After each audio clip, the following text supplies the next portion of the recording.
Is it this time?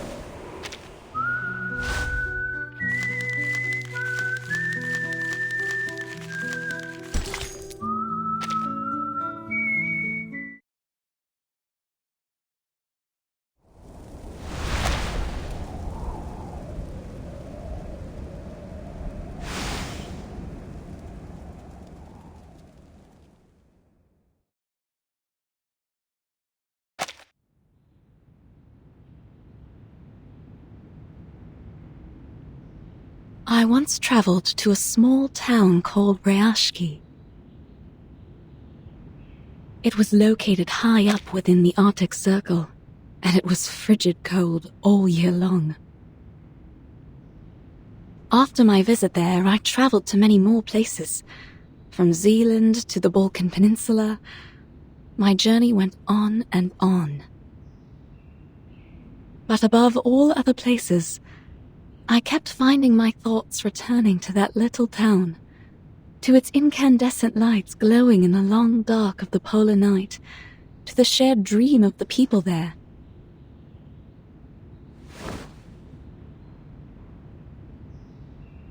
I got this picture book from Ryashki. It is a children's book, a thin one at that, but the story inside has the power to warm a frigid heart. Once opened, whirls of bright primary colors run into one another and flow up onto my palm. I found myself returning to it during stormy days when I was stuck at home.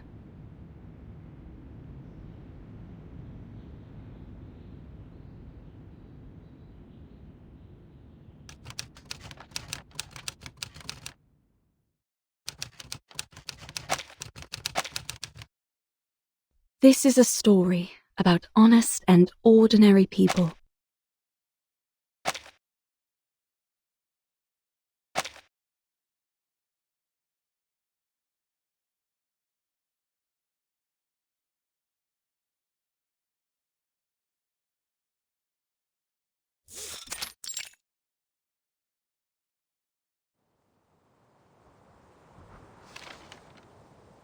The swans are dancing in a circle.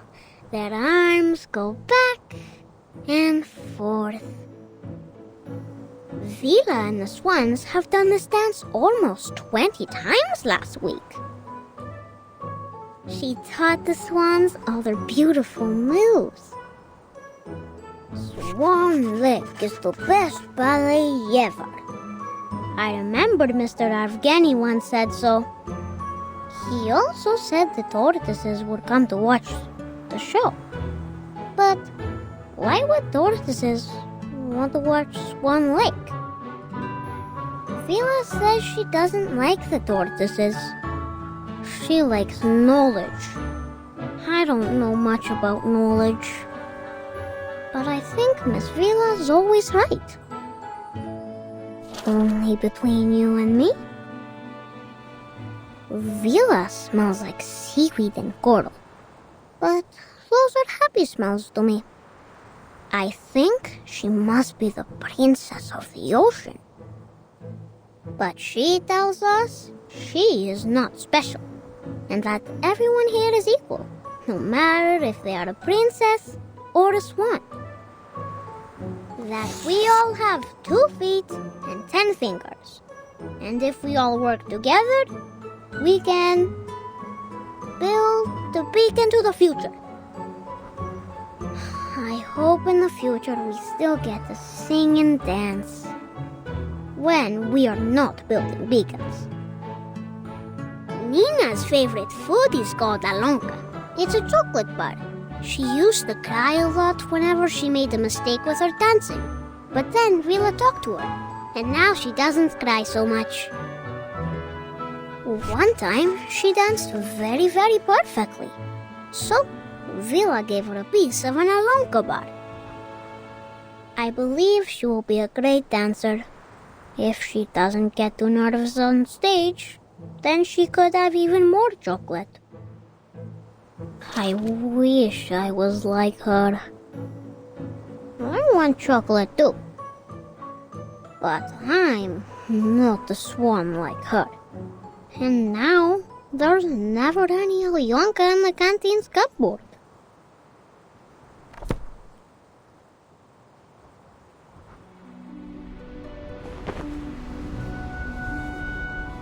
Now Nina is the Swan Princess. The most prettiest of all swans. Basono is the Swan Prince. He is a nice one, and he has many swan friends. And Piotr is the evil sorcerer, a black swan. Nobody wanted to be the bad guy, but Piotr doesn't mind. He is very serious and always bossy to everyone, so he doesn't have many swan friends.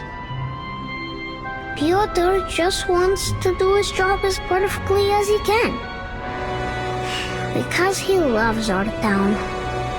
Now, August is not a swan, but he also loves his town. Then there is a little mouse who moves as quickly as the blowing wind. Will it be our new visitor? What was it that Vila said about new visitors? I don't remember now.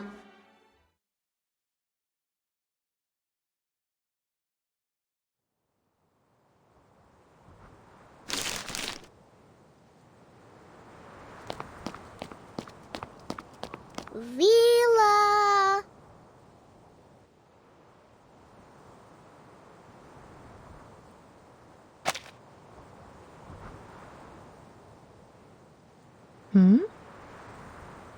Reporting to you, Comrade Vila. I have a very important question. Well, then go ahead, little Comrade Avgust. How should we receive the new visitors coming to town? Maybe we can welcome them with Zelyanka? Or friendship? Or maybe something else? We will welcome them with white snow, with smiles on our faces, and with welcoming arms we use to achieve our dreams, as we do for everyone who comes here, little comrade.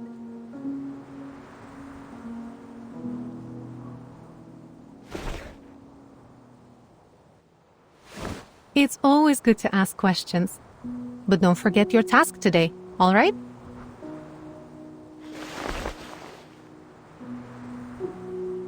Ooh! I won't. My drawings are important, but Vila says entertaining our new friends is also important. Which one comes first?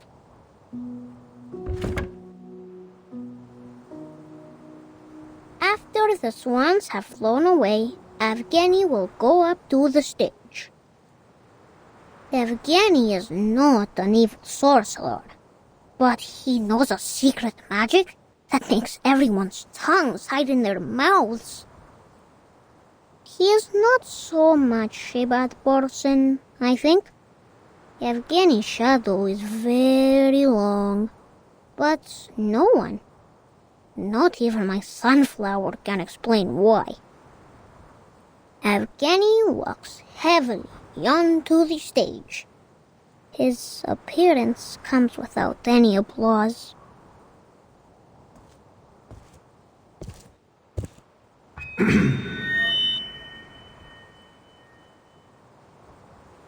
We have received a telegraph. Xenos investigators will arrive here in Rayashki tomorrow afternoon. And we will be hosting a welcome ceremony.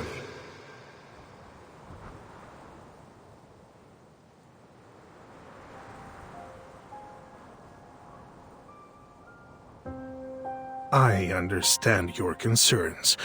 I know you don't want Xeno to interfere with your lives, nor do you want their troops stationed here. And I would remind you that they have honored their side of the deal for decades now.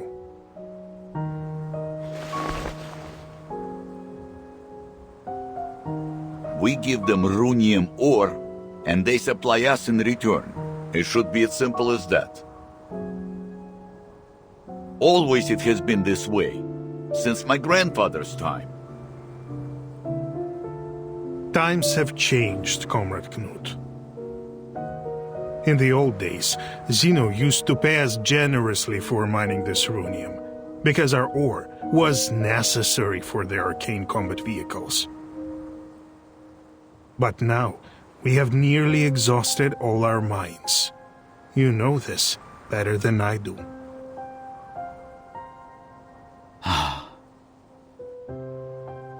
But isn't there some other work we can do?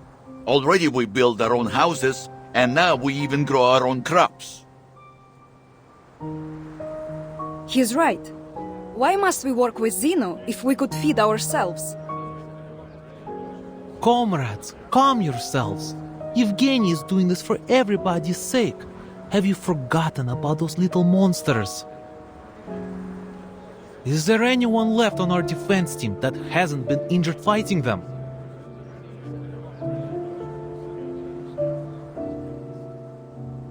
It is as Comrade Nikita said. The critters are running rampant these days. Not only have they occupied most of our mines, some have even found their way into the town. Do you really think we can protect our people with our small defense team? Don't you care about your neighbor's safety? Do you want to keep Rayashki an isolated town just to let it die? Rayashki is more than an isolated town, Evgeny. And we all know that. But this is the reality we all must face now.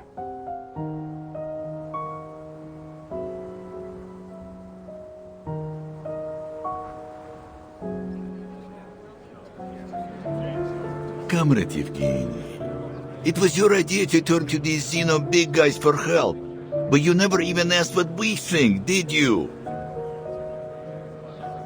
So you can't blame us for disagreeing now. I'm doing this for your good.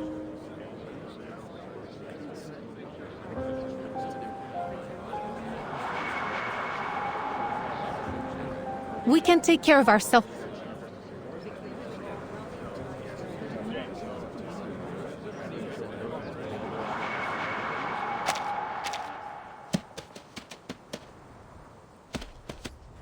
Everyone, watch out! Defense team! On it!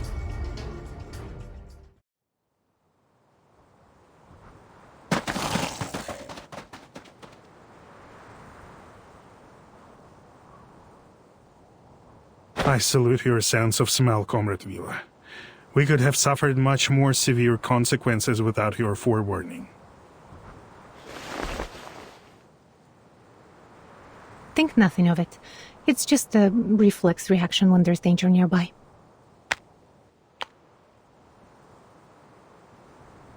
But this incursion has proved my point. We need Zeno's help. The other townspeople are not gifted with your set of talents. We are all vulnerable to the growing dangers. Wouldn't you agree? I only ask you to put yourself in their shoes. Your criticism is valid and well accepted, Comrade Evgeny. Perhaps I could agree with your plan. Provided Zeno's presence is a temporary one, we just don't want them to change things for us here. I'm glad that you have finally come to realize what is best for us. Zeno is known for their rigorous methods and rational decision-making, and they are committed to maintaining peace around the world. I'm sure they will make the right decision. They trusted us to supply their ore, and we have faithfully played our part in supporting them. Thanks to our help, Zeno has successfully tackled many international issues. It has always been them and us together, fighting for a better world. When he puts it that way, he is right. We should be proud of our cooperation. Therefore, we will show our appreciation to Zeno for the contributions they've made to the world with our help. Now let's continue our rehearsals. Have you seen August? I can't find him. Strange. Where did he go? Looking for a new Lincoln left in the cupboards, I'd bet. He's always breaking the rules, doing whatever he wants. We shouldn't talk badly about our classmate, Piotr. He's one of us.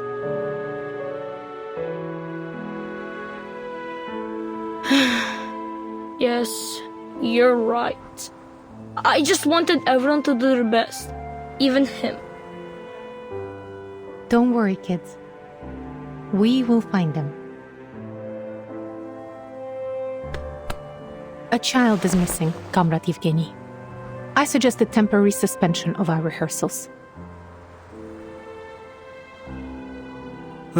It must be that strange kid again. He is always sneaking away like this.